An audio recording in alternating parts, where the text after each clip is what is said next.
Assalamualaikum warahmatullahi wabarakatuh. Jumpa lagi kita dalam belajar metode penelitian kuantitatif. Tema kita hari ini adalah model hubungan antar variabel.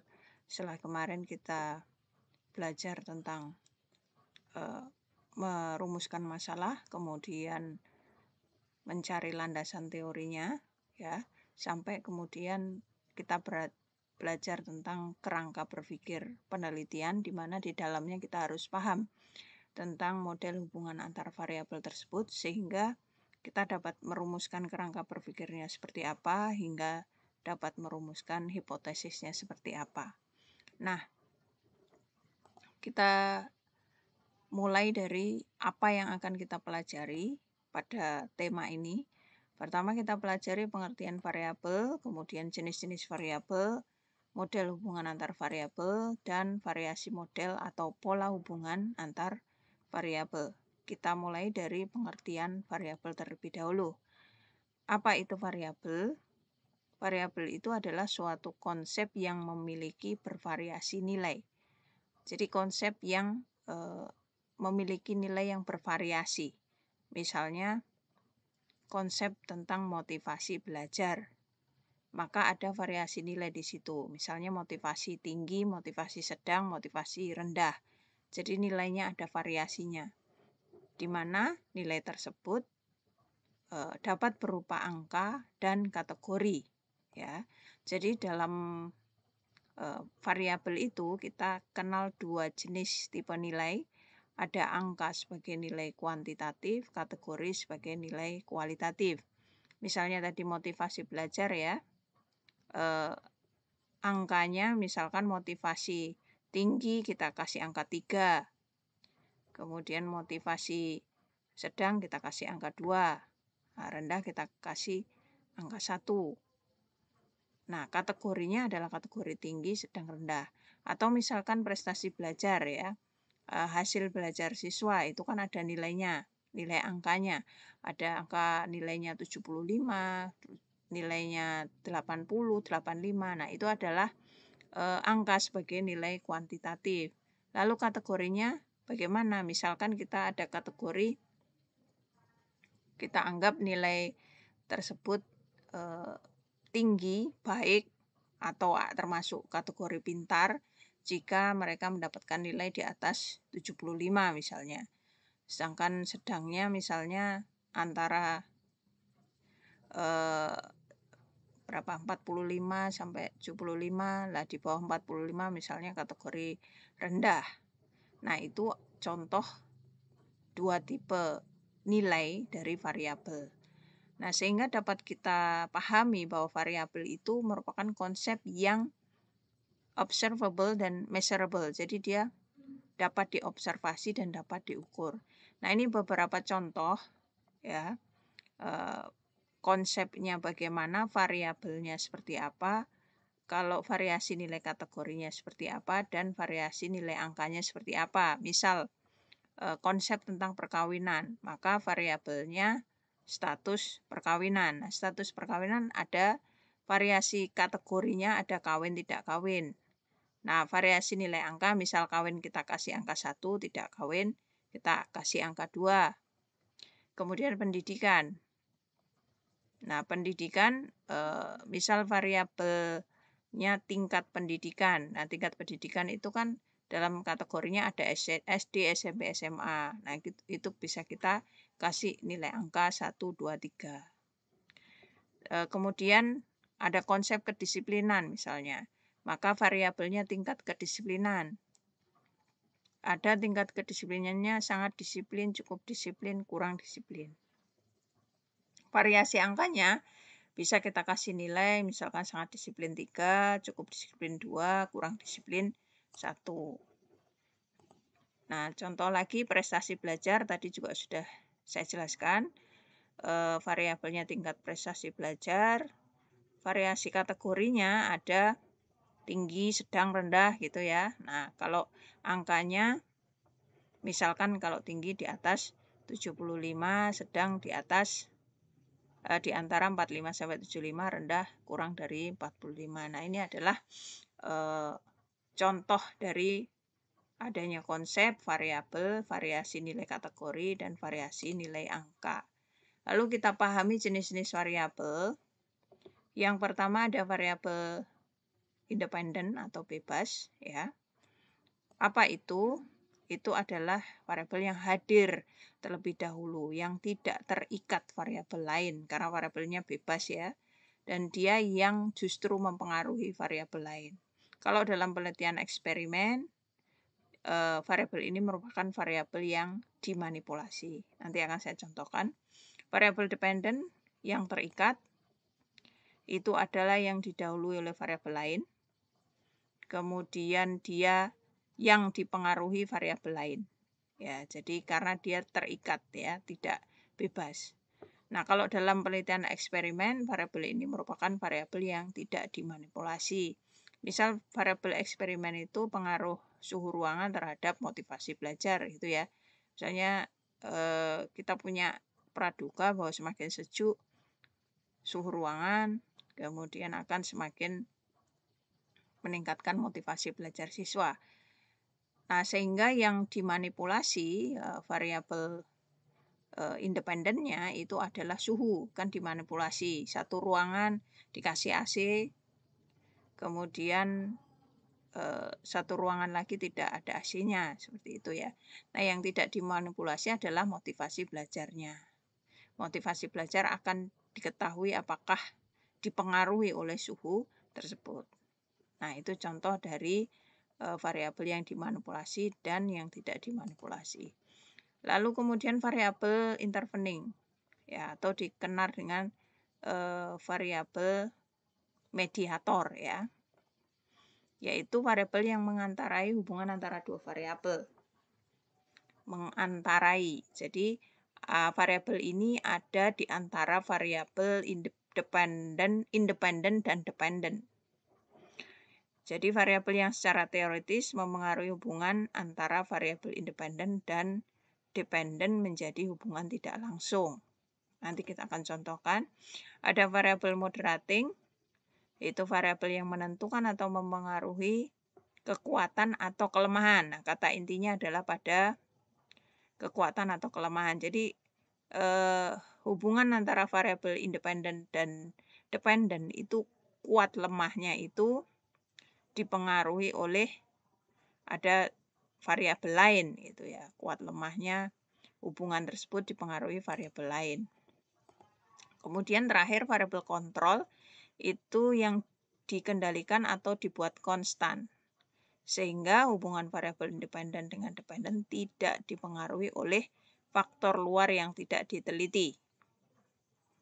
Ya, jadi itu variabel yang menjadi kontrolnya. Nanti akan kita contohkan seperti apa. Nah, biasanya variabel ini digunakan pada penelitian komparasi ya, perbandingan. Oke, ini model-model hubungan antar variabel. Kita contohkan yang sederhana saja ya. Contohnya ini model hubungan yang pertama, model hubungan variabel independen dan dependen. Pengaruh kompetensi guru terhadap hasil belajar siswa. Nah, variabel yang bebas, variabel bebasnya adalah kompetensi guru. Variabel yang mempengaruhi adalah kompetensi guru mempengaruhi hasil belajar siswa. Jadi hasil belajar siswa ini variabel yang dipengaruhi oleh adanya kompetensi guru. Sehingga dia disebut variabel dependen, tergantung, terpengaruh oleh kompetensi guru. Kemudian contoh model hubungan variabel independen, intervening, dan dependen. Jadi tadi kan variabel intervening itu variabel yang mengantarai ya antara variabel independen dan variabel dependen. Jadi hubungan atau pengaruh kompetensi guru terhadap hasil belajar siswa itu secara tidak langsung ya diantarai atau dimediasi adanya motivasi belajar siswa.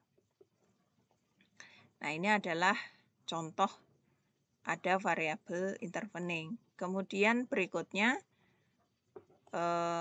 contoh model hubungan variabel independen, moderator, dan dependen. Moderator tadi itu yang memperkuat dan memperlemah hubungan. Jadi pengaruh kompetensi guru terhadap motivasi belajar siswa itu kuat lemahnya dipengaruhi oleh kondisi lingkungan kelas. Nah, cara membacanya seperti itu. Itu variabel moderator. Gambarnya seperti ini.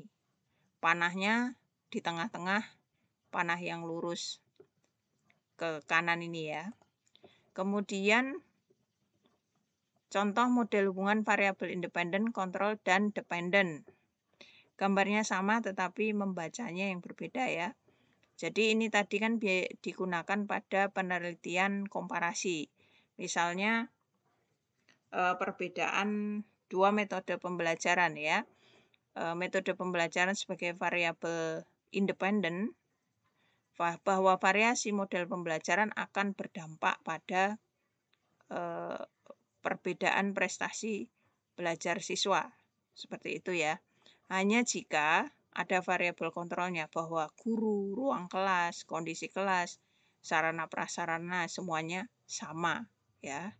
Jadi ketika satu kelas diterapkan metode pembelajaran A, kelas yang lain diberlakukan pembelajaran B.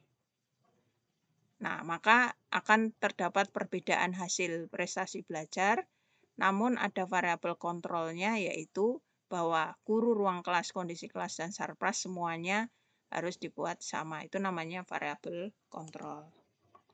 Kemudian kita belajar variasi model atau pola hubungan antar variabel. Kita belajar dasar klasifikasinya, jenis hubungannya, dan nanti ada kita jelaskan keterangannya dan contohnya. Nah, dari sisi jumlah variabel. Nah, itu kita kenal jenis hubungannya ada bivariabel dan ada multivariabel. Nah, kalau bivariabel itu berarti hubungan atau hubungan jenis hubungannya berarti hubungan dua variabel. Contohnya pengaruh motivasi belajar terhadap prestasi belajar. Jadi ada dua variabel. Variabel X-nya motivasi belajar, variabel Y-nya prestasi belajar.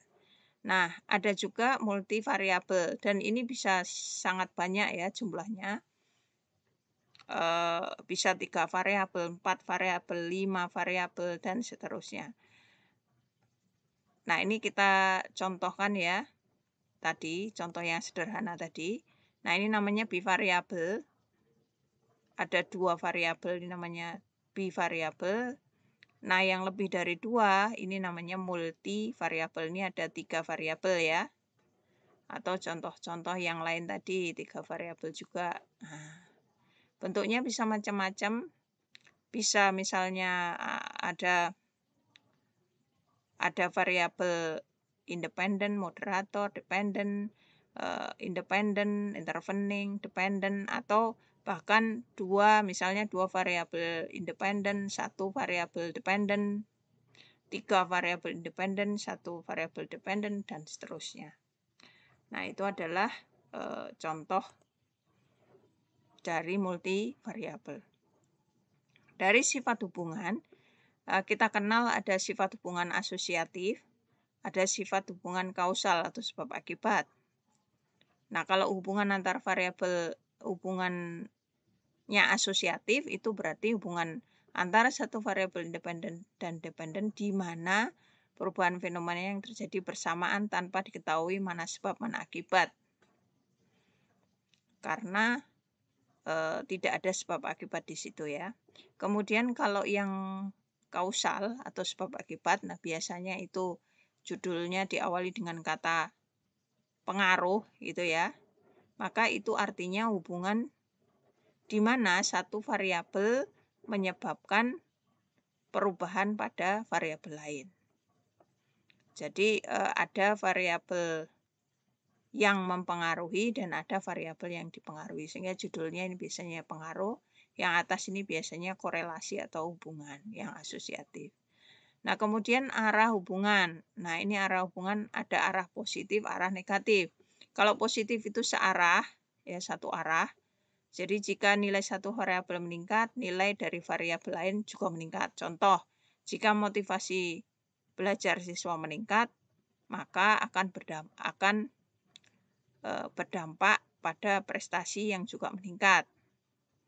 Nah, itu contoh hubungan satu arah. Kalau hubungan yang terbalik, sebaliknya, ya hubungan yang negatif, arah hubungan negatif, maka sebaliknya, berbalik arah. Jika nilai satu variabel meningkat, nilai dari variabel lain menurun. Misalkan ya, jika jumlah uang jajan siswa itu meningkat, artinya kalau siswa dikasih semakin banyak uang jajan, akan berdampak pada prestasi belajar mereka yang menurun. Nah, ini contoh ya. Contohnya seperti itu. Jadi jika variabel satu meningkat, variabel yang lain menurun. Nah, itu adalah contoh dari arah hubungan yang negatif. Demikian kita belajar hari ini ya. Semoga bermanfaat. Wassalamualaikum warahmatullahi wabarakatuh.